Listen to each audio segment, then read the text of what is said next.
আজকের লীলা সংক্ষেপে আপনাদের সামনে তত্ত্বের মধ্যে গাই, মন দিয়ে শুনবেন। নারী যদি নারীর মতো হয়, পুরুষ উপরে ওঠে। আস্তে এদিকে, আমার একটাই বাক্য, একটাই বক্তব্য তাদের প্রতি। কীর্তন চলাকালীন আপনার বাচ্চাকে সজাগ করুন, আপনি নিজে সজাগ হন।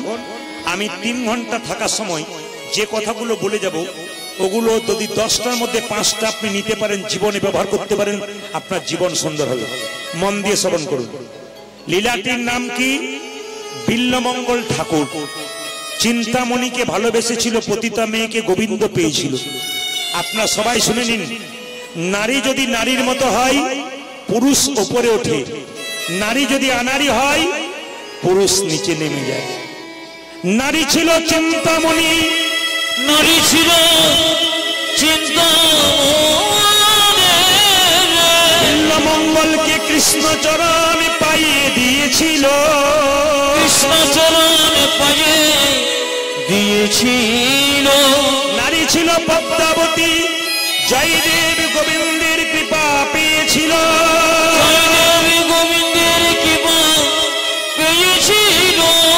নারী ছিল রামী রজকিনীর মেয়ে, চণ্ডীদাসকে পদকর্তা তৈরি করেছিল, চণ্ডীদাসকে পদকর্তা তৈরি করেছিল। নারী ছিল রামকৃষ্ণদেবের স্ত্রী সারদা মা, যার জন্য রামকৃষ্ণদেব পরমহংস হয়েছিল। মায়েরা মন দিয়ে শুনবেন, নারীর একটা বিরাট ভূমিকা আছে। আজকে আমি প্রত্যেকটি জেলায় জেলায়, রাজ্যে রাজ্যে, আগামীতে বিদেশে যাব, কিন্তু দেখতে পাচ্ছি পুরুষ মানুষ তো কীর্তন শুনছে, আমার মায়েদের সংখ্যা দিনের পর দিন বাড়ছে। প্রত্যেকটি হরিবাসরে মায়েদের সংখ্যা বাড়ছে। আপনারা জেনে নিন, কোন পুরুষ যদি হরিনামে মতি না থাকে, তার স্ত্রী যদি হরিনামে মতি থাকে, পুরুষকে ওই রাস্তায় আনবেই। দেখে নেবেন আপনারা, কোন পুরুষ যদি বলে আমি হরিবল বলবো না, কীর্তন করবো না, একাদশী করবো না, তার স্ত্রী যদি করে, 100% তার পুরুষ, তার স্বামী তার রাস্তায় আসতে বাধ্য। কিন্তু কোন নারী যদি একবার ডেকে বসে আমি করবো না তুমি করো গা, সেই নারীকে সোজা পথে আনা বড় কঠিন ব্যাপার। ওই জন্য মায়েরা, নারী আনারই যেন না হয়, নারী নারীর মতো হয়। জেনে নিন, এইটা হচ্ছে কোচিহার, জায়গাটা হচ্ছে দক্ষিণ দিনাজপুর। আমি যে জায়গার কথা বলবো, দক্ষিণ দেশের একটা গ্রাম। আপনারা সবাই মনে রাখবেন, আমি মাঝে মাঝে জিজ্ঞেস করব। গ্রামটার নাম হচ্ছে কৃষ্ণবেন্না গ্রাম। ওই গ্রামের পাশ দিয়ে একটা নদী যাচ্ছে, ওই নদীটার নাম কৃষ্ণবেন্না গ্রাম নদী। মায়েরা, গ্রামটার নাম কৃষ্ণবেন্না, পাশে নদী যাচ্ছে, নদীটার নাম কৃষ্ণবেন্না নদী। ওই গ্রামে একজন ব্রাহ্মণ বাস করত, তার নাম শিব শঙ্কর ঠাকুর, আর তার স্ত্রীর নাম ভবানী দেবী।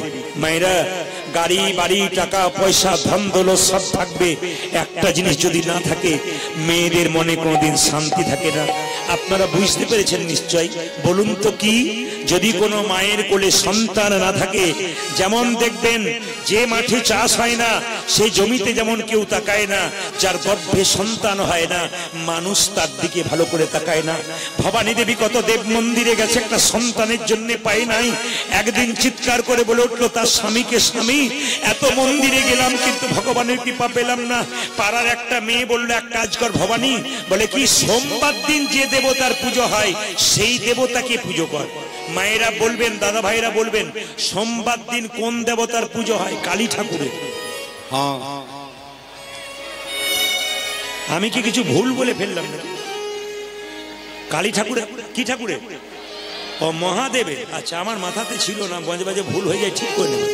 আচ্ছা, সোমবার দিন মায়েরা বাবা ভোলার পুজো হয়। এই দিকে তাকান, সোমবার দিনটা বাবার কি দিন? জোরে বলুন। জন্মদিন। ওই দিন যদি কোনো ছেলে জন্ম নেয়, নাম রাখে শিব শঙ্কর, নাম রাখে সোমনাথ।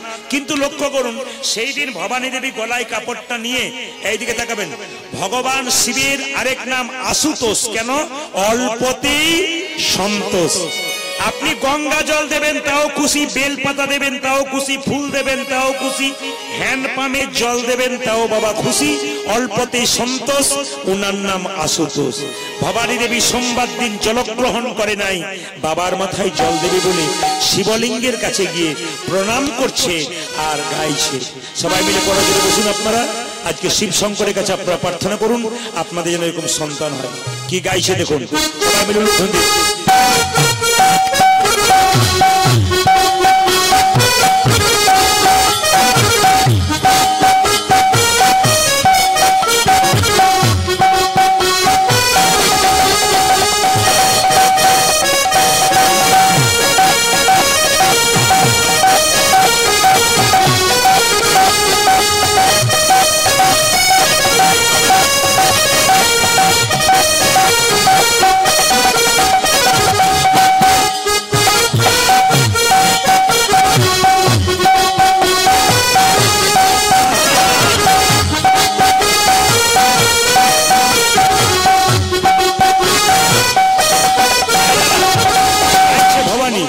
नमः शिवाय नमः शिवाय नमः शिवाय ओम नमः शिवाय नमः शिवाय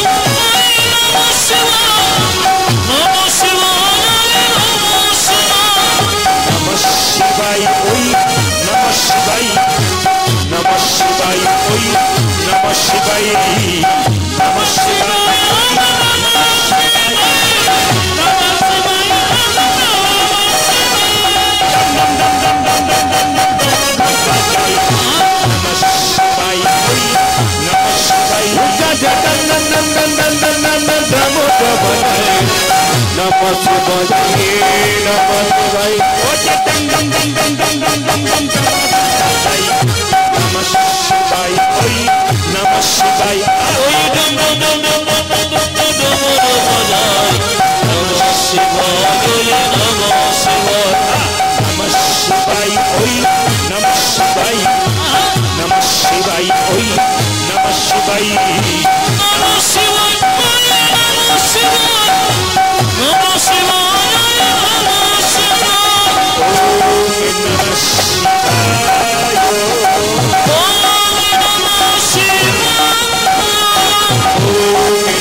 শিক্ষার বিষয় আছে। সোমবার দিন আপনারা বাবা শিবের মাথায় বা শিবলিঙ্গে বেল পাতা দেন, ঠিক না ভুল? জোরে বলুন ঠিক। আচ্ছা, কিন্তু সবচাইতে আশ্চর্যের ব্যাপার, সোমবার দিন বেল পাতা তুলতে নাই। যদি কোনো ব্যক্তি সোমবার দিন বেলপাতা তুলে সোমবার দিনই বাবা শিবলিঙ্গে দেন, তবে সেই দিন আপনি অন্যায় করলেন। শিবলিঙ্গে বেলপাতা দিতে গেলে আগের দিন তুলতে হবে, 2-4 দিন আগে তুলে রাখতে পারেন, জলে ভিজিয়ে রাখতে পারেন, তারপর দেবেন। সোমবার দিন তোলা যাবে না। 1, 2, আপনারা মা মনসা, মা কালী, সমস্ত দেবদেবীর মন্দির পরিক্রমা করবেন 3 বার। তুলসী মন্দির পরিক্রমা করতে হয় 4 বার, কিন্তু শিবলিঙ্গ পরিক্রমা করতে হয় অর্ধেক বার, মানে হাফ বার। প্রশ্ন করবেন অর্ধেক বার কি করে হয়? আমার দিকে তাকালে আপনারা বুঝতে পারবেন যে শিবলিঙ্গে অর্ধেক বার পরিক্রমা কিরকম। ধরুন শিবলিঙ্গের যে জলটা যাচ্ছে, এখানে জল ঢালছেন, জল দেওয়ার একটা পথ আছে, কিন্তু আপনি এখান থেকে এতটা এলেন, আবার ঘুরলেন, কিন্তু আপনি কি করলেন? চারিদিকে ঘুরে দিলেন না। এইখান থেকে এতটা এলেন, আবার এখান থেকে এতটা, কিন্তু ঘুরলেন না। যদি গোটাই ঘুরে দেন তাহলে পুরো পরিক্রমা হয়ে যাবে। অর্ধেকটা, এখান থেকে এতটা, এখান থেকে এতটা। বেলপাতা 3টে দিলে ভালো হয়, 5টা দিলে ভালো হয়। সবসময় বাবাকে বেলপাতা দেবেন, তখন মাথায় রাখবেন যেন বিজোড় হয়, জোর যেন না হয়। এখন লক্ষ্য করুন মায়েরা, যেই না ভবানী দেবী গলায় কাপড়টা নিয়ে, আপনাদের একটা নিবেদন রইল, যে যেখানে বসে আছেন, এই যে আপনারা চাদরটা দেখতে পাচ্ছেন, এই চাদরটা কিন্তু আসামের চাদর। আসলে আমি আসামে প্রচুর গান করি, আসাম, কোচবিহার, জলপাইগুড়ি, প্রত্যেকটি জেলায় জেলায়, রাজ্যে রাজ্যে আমার চাপা গান আছে। সব জেলাকে ভাগ করতে হয়, সব রাজ্যকে ভাগ করে দিতে হয়। যেমন দক্ষিণ দিনাজপুরে বছর ভাগে পেয়েছে 7টা লীলা, আপনাদের এদিকে 5টা, আর প্রতিরাম 2টো, মানে 7টা লীলা কিন্তু এক পাশে ভাগে পড়েছে। প্রত্যেকটি জেলায় জেলায় ভাগ থাকে আর কি। তা আপনাদের কাছে নিবেদন রইল, যে যেখানে বসে আছেন আমার দিকে তাকাবেন। এই যে গলায় নেওয়া হয়েছে, এটা আপনার নামাবলী নেন, এটা আমরা নিই, কিন্তু এইটা কেন নেওয়া হয়? গামছা নেয় অনেকে, তার মানে কি বিনয়ী ভাব। যখনই মায়েরা সন্ধ্যা প্রদীপ দিতে যাচ্ছেন, এখানে কাপড়টা নেওয়া মানে কি বিনয়ী ভাব। আমার বাবা, আপনার মা মারা গেল, ভোজ হচ্ছে, প্রচুর লোক সেবা করছে, আপনি কাছে গিয়ে কি বলবেন? বাবা সেবা ভালো হয়েছে তো? যদি খারাপ হয়েছে আপনি কি বলবেন? হ্যাঁ হ্যাঁ ঠিক আছে, কোনো অসুবিধা নেই, ভালো হয়েছে বাবা। তার মানে কি আপনার বিনয়ী ভাব আপনার যেগুলো কম থাকবে সেগুলোকে পরিপূর্ণ করে দেবে। যেমন ওনার বিনয়ী ভাব সবকিছুকে পরিপূর্ণ করে দিচ্ছে, সেরকম বিনয়ী ভাব করতে গেলে গলায় কাপড়টা এরকম করে নিতে হয়। পুরুষ মানুষের গামছা নিতে হয়, এটা নিতে হয়, কিংবা কোন একটা নামাবলী নিতে হয়। তবে মাথায় রাখবেন, নামাবলী যখন নেবেন বাবারা, নামাবলী কিন্তু কোনোদিন গায়ে নিতে নেই। কখন নিতে হয়? নামাবলী সম্ভবত বিশেষ করে মাথায় পাগড়ি বাঁধতে হয় নামাবলী। আর যদি কেউ গলায় এরকম করে নিতে পারে সেটাও পারা যায়। আর যদি আপনি গোটা গায়ে নেবেন চাদরের মতো করে, তাহলে যখন আপনি ভগবানের ভজন করবেন তখন আপনি সেই সময়টাতে নিতে পারবেন। বাকি সময় কিন্তু মাথায় নামাবলী বেঁধে যেতে হয়। এই নিয়মগুলো আপনাদের জানতে হয়। ভবানী দেবী যেই না মায়েরা বেল পাতাটা দিয়েছে, আঁচলটা পেতেছে, বাবা ভোলানাথের কি কৃপা দেখুন, সঙ্গে সঙ্গে বেল পাতাটা ভবানী দেবীর আঁচলে পড়েছে। সেই দিন থেকে ভবানী দেবীর গর্ভে সন্তান এলো মায়েরা। আর 10 মাস 10 দিন পর যখন সন্তানটা জন্ম নেবে, একটা কথা বলে যায়, মায়েদের পেটে বাচ্চা থাকলে কিছু নিয়ম পালন করলে কৃষ্ণ ভক্ত সন্তান হয়। আজকালকার মায়েরা অনেক নিয়ম পালন করে, অনেকে করে না। যারা ভালো নিয়ম পালন করছে তারা কৃষ্ণ ভক্ত সন্তানের জন্ম দিচ্ছে, সেই সন্তান হরিবাসরে কীর্তন শুনতে পাচ্ছে। আর যারা নিয়ম পালন করছে না, সেই সন্তানগুলো অন্য রকমের সন্তান হয়ে যাচ্ছে। আপনাদের কাছে নিবেদন রইল, ভবানী দেবী গর্ভের সন্তানটা জন্ম নিল 10 মাস 10 দিন পর। পদকর্তা বলল, দেখো দেখো, বেলপাতা মাথায় দিয়েছে, শিবলিঙ্গে দিয়েছে, বেলপাতার থেকে বিল্লমঙ্গল পেয়েছে, নাম রাখলো বিল্লমঙ্গল। পদকর্তা বললেন, কৃষ্ণ বেন্না নদীর তীরে কৃষ্ণ বেন্না গ্রাম, তথায় আসি জন্ম নিল বিল্ল ঠাকুর। কৃষ্ণ বেন্না কৃষ্ণ বেন্না গ্রাম, তথায় আসি জন্ম নিল বিল্ল ঠাকুর। কৃষ্ণ বেন্না নদীর তীরে কৃষ্ণ বেন্না গ্রাম, তথায় আসি জন্ম নিল বিল্ল ঠাকুর। জন্ম নিল সন্তান জন্ম নিয়েছে,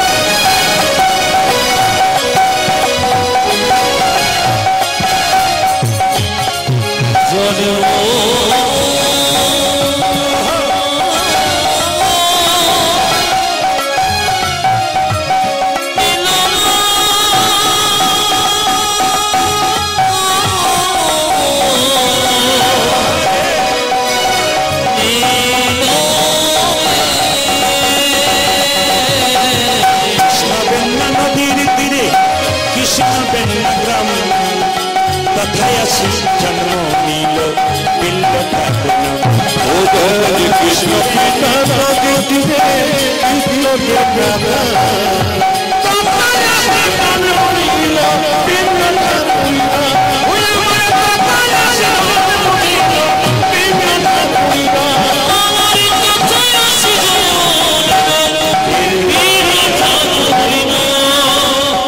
বাচ্চা জন্ম নিলে মুখে কি দিতে হয় জোরে বলুন? নিম পাতা। বাচ্চা জন্ম নিলে মুখে কি দিন? আপনারা জোরে বলবেন, কিন্তু আপনাদের নিয়ম আলাদা থাকতে পারে। মধু। আচ্ছা মায়েরা হাত তুলে বলবেন, যারা বাচ্চাকে মুখে মধু দিন, আপনাদের মনে বিশ্বাস আছে যে মধু দিলে বাচ্চা মিঠা মিঠা কথা বলবে, তাই তো? হাত তুলে বলুন তো, কার বাচ্চা বড় হয়ে মিষ্টি কথা বলছে? যত বড় হচ্ছে মা কোনো কথা বললে চুপ করো, খালি চুপ করো, এই তো হচ্ছে ব্যাপার। তাহলে আপনারা প্রশ্ন করবেন, প্রদীপ বাবু এই মধুটা কেন দেওয়া হয়? এই দিকে তাকাবেন, মধুটা কেন দেওয়া হয় জেনে নিন আপনারা। ডাক্তার বাবু বলছে, কোনো বাচ্চা জন্ম নিয়ে যদি কান্নাকাটি না করে, নার্সিং হোমে হসপিটালে দেখবেন বাচ্চাকে থাপ্পড় মেরে মেরে কান্না করায়। যে বাচ্চা জন্ম নিয়ে কান্নাকাটি করে না, ও বাচ্চা সুস্থ বাচ্চা নয়, অসুস্থ বাচ্চা। এইবার দেখুন বাচ্চা জন্ম নিয়ে মায়ের দুধ পান করতে পারে না, তখন বাচ্চা খুব কান্নাকাটি করে, বাচ্চার কান্না বন্ধ করার জন্য মুখে মধু দেয়, মিষ্টি কথা বলার জন্য নয়। প্রশ্ন করবেন তাহলে মধু দেওয়ার নিয়ম কখন? আপনারা যেটা করেছেন সেটা নয়, বাচ্চাদের মধু দেওয়ার নিয়মটা বলে দিই আপনাদের। এবার আগামী থেকে দেবেন আপনার বাচ্চা মিষ্টি মিষ্টি কথা বলবে। আমি আগে বইটা রেফারেন্স দিই।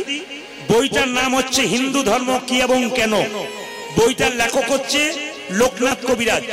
ভালো করে খুলে দেখবেন, পরিষ্কার করে লেখা আছে, আমি বলি নাই, বইটাতে লেখা আছে। কি লেখা আছে? যে কোন বাচ্চা জন্ম নেবার পর কদিন পরে অসহ্য গৃহ থেকে নিয়ে যাওয়া হয়? জোরে বলুন। 42 দিন পর। 42 দিন পর। কতদিন পর? 21 দিন নয়? আপনাদের 1 মাস, আমাদের 21 দিন। আচ্ছা বেশ, ঠিক আছে, 1 মাস পর নিয়ে যান তো। এদিকে 1 মাস পর, এদিকে গন্ডগোল হচ্ছে খুব জোর, ডান দিকে গন্ডগোল হচ্ছে, ডান দিকে গন্ডগোল বন্ধ করুন, ডান দিকে গন্ডগোল বন্ধ করুন। হরে কৃষ্ণ। 21 দিন পর আমাদের আপনাদের 1 মাস পর নিয়ে যাওয়া হয়। যদি কোনো বাচ্চাকে 1 মাস পর স্নান করিয়ে ভগবানের মন্দিরে একটু মধু দিয়ে ভগবানের কাছে প্রার্থনা করতে পারেন, হে প্রভু আমার মেয়ে বা ছেলের মিষ্টি মিষ্টি কথা হোক। গভীর গৃহ সূত্রকার বলে একটা বই পরিষ্কার করে বলছে আপনার বাচ্চা মিষ্টি মিষ্টি কথা বলবে। আগামীতে যাদের বাচ্চা হবে তারা 21 দিন পর বা 30 দিন পর অসহ্য গৃহ থেকে গিয়ে দেখবেন প্রমাণ হয় কিনা। দ্বিতীয় বলছে যেদিন বাচ্চার অন্নপ্রাশন হয়, অন্নপ্রাশন মানে মুখে ভাত। মায়েরা, বাচ্চাদের অন্নপ্রাশন কেন করা হয়? করতে হবে নাকি? শাস্ত্র বলছে কেন করা হয়? মায়ের পেটে বাচ্চা থাকাকালীন মা যা খাবার খায় তার ময়লা খাবারগুলো বাচ্চা খায়। ওই মলিন ময়লা খাবারগুলো খেতে খেতে মুখটা অশুদ্ধ হয়ে যায়। ভগবানের প্রসাদ দিয়ে মুখটাকে শুদ্ধ করে অন্নপ্রাশন করা হয়। ওই অন্নপ্রাশনের আগে যদি মধু দিয়ে ভগবানের কাছে প্রার্থনা করতে পারেন, প্রসাদটা দেবার আগে, প্রভু আমার ছেলের যাতে মিষ্টি মিষ্টি কথা হয়, শাস্ত্র বলছে আপনার ছেলে মিষ্টি মিষ্টি কথা বলবে। এবার ছেলে তো হলো, নাম রাখলো বিল্লমঙ্গল। আপনাদের সামনে আমার প্রদীপ পাল একটা নিবেদন রইল, ছেলে মেয়ের নাম ভগবানের নামের সঙ্গে রাখুন, ছেলে মেয়ের নাম মহাপুরুষের নামের সঙ্গে রাখুন, ছেলে মেয়ের নাম বিদ্যাসাগর রাখুন, ছেলের নাম, মেয়ের নাম বিষ্ণুপ্রিয়া রাখুন, মেয়ের নাম লক্ষ্মীপ্রিয়া রাখুন, মেয়ের নাম রাধারানী রাখুন, মেয়ের নাম আরো সুন্দর সুন্দর ভগবানের দেবদেবীর নাম যে আছে, দুর্গা রাখুন, সরস্বতী রাখুন, লক্ষ্মী রাখুন। এখন তো সব সিরিয়াল দেখে নাম রাখছে। নাম রাখছে কি? বিউটি আর সুইটি। আচ্ছা হ্যাঁ, বাঁ দিকে তালি পড়েছে বলে বিউটি আর সুইটি। আসলে বিউটি সুইটি কম বয়সে ভালো। যখন বিউটি 60 বছর বয়স হবে, দাঁত পড়ে যাবে, চুল পেকে যাবে, তখন যদি বলা হয় বিউটি, ওর আর বিউটি থাকবে? জোরে বলুন। তাহলে বিউটি যাতে চিরকাল থাকে নাম সেরকম রাখবেন। এইদিকে ছেলেদের নাম কৃষ্ণ, বিষ্ণু, নারায়ণ। আপনারা চিৎকার করবেন নাকি? ছেলেদের নাম নারায়ণ, বিষ্ণু, কৃষ্ণ রাখা যায়। অজামিল চরিত্রহীন চোর, মাতাল ডাক্তার কি ছিল? চোর মাতাল ছিল, ডাকাত ছিল। ছেলের নাম কি রেখেছিল? তার স্ত্রী নাম রেখেছিল কি? নারায়ণ। একদিন অজামিল যখন মরে গেল, নারায়ণের নাম করতে করতে মরল, ছেলের নাম নারায়ণ। একদিন অজামিল কোথায় গেল? বিষ্ণু লোকে গেল। আপনাদের কাছে নিবেদন, ছেলের নাম কৃষ্ণ, বিষ্ণু, নারায়ণ ডাকবেন। ছেলেকে 5 বার ডাকবেন, 4 বার ভালোভাবে ডাকবেন, 1 বার গাল দেবেন, তাতে ক্ষতি নেই। 4 বার তো কৃষ্ণ বলে ডাকছেন। তবে কিছু মনে করবেন না মায়েরা, আপনাদের দক্ষিণ দিনাজপুরে নয়, একটা জায়গাতে কয়েকদিন আগে গান করছিলাম, একটা বাড়িতে 5টা ছেলে খুব চিৎকার করছে, আমরা ঘুমাচ্ছি। এ বাইরে গিয়ে বলছে, দাদা এ কার ছেলে পাড়া থেকে এসছে, খালি জ্বালাতন করছে, চিৎকার করছে, এটা একটু বাইরে বের করে দিন না। 5টা ছেলে এইরকম এইরকম এইরকম। ভদ্রলোক বলছে, ওগুলো পাড়ার ছেলে নয়, আমার ছেলে। আমি পঞ্চপাণ্ডবের বাপ। আমি মনে মনে ভাবলাম, এক বেটার বাপ হতে গিয়ে কত জ্বালা, আর বেটা কি আনন্দ করে বলছে আমি পঞ্চপাণ্ডবের বাপ। আমি বললাম, দাদা তাহলে নিশ্চয়ই নাম রেখেছেন ভীম, অর্জুন, সহদেব, নকুল, যুধিষ্ঠির নাম রেখেছেন। বলছে, ও নাম কে নাম রাখে? আমি তো ছোট করে নাম রেখেছি, সিরিয়াল দেখে। কি নাম? বড় ছেলে ঝন্টু, মেজ মন্টু, 3 নম্বর নন্টু, 4 আর 5 নাট আর বল্টু। আমি তখন বললাম যে আপনার ওই তিনটে ছেলে ঝন্টু মন্টু নন্টু কোনো কাজে লাগবে না, কিন্তু দেখবেন নাট বল্টু আপনার কাজে লেগে যাবে। লোকটি বলে কখন কাজে লাগবে? বলে এখন বুঝবেন না, বয়স হবে, আপনার পার্টসগুলো ঢিলো হবে শরীরের, নাট বল্টু আপনাকে টাইট দিতে শুরু করবে, সেই দিন বুঝবেন যে আপনার কিরকম ব্যাপার হচ্ছে। এই জন্য আপনাদের কাছে নিবেদন রইল বাবা, নাম এমন রাখবেন যেন নামটা সার্থক হয়। একটা বাচ্চা জন্ম দেওয়ার পর তার কপালে বিধি লিখে দেয় সুখ না দুঃখ। আপনাদের দক্ষিণ দিনাজপুরে কচিহার এই জায়গাতে আজ দুটো বাচ্চার জন্ম হলো। একটা বাচ্চা সোনার চামচ মুখে নিয়ে বড় লোকের বাড়িতে জন্ম নিল, একটা বাচ্চা গরিবের বাড়িতে জন্ম নিল। কি এমন কর্ম করেছিল গো যার জন্য একজন বড় লোকের বাড়িতে জন্ম নিল, একজন গরিবের বাড়িতে জন্ম নিল? কর্ম ফলে জন্ম, কিন্তু জন্মের পরে কেমন কর্ম তার উপর পরের জন্ম। কেন লক্ষ্য করুন, দিলীপ বাবু আজকে জন্ম নিয়েছে দরিদ্র পরিবারে, কর্মটা কিন্তু ভালো, পরের জন্মে জন্ম কিন্তু ভালো জায়গায় হবে। আবার কর্মটাকে ধরে রাখতে পারলে জন্ম জন্মান্তর ধরে গোবিন্দের চরণ।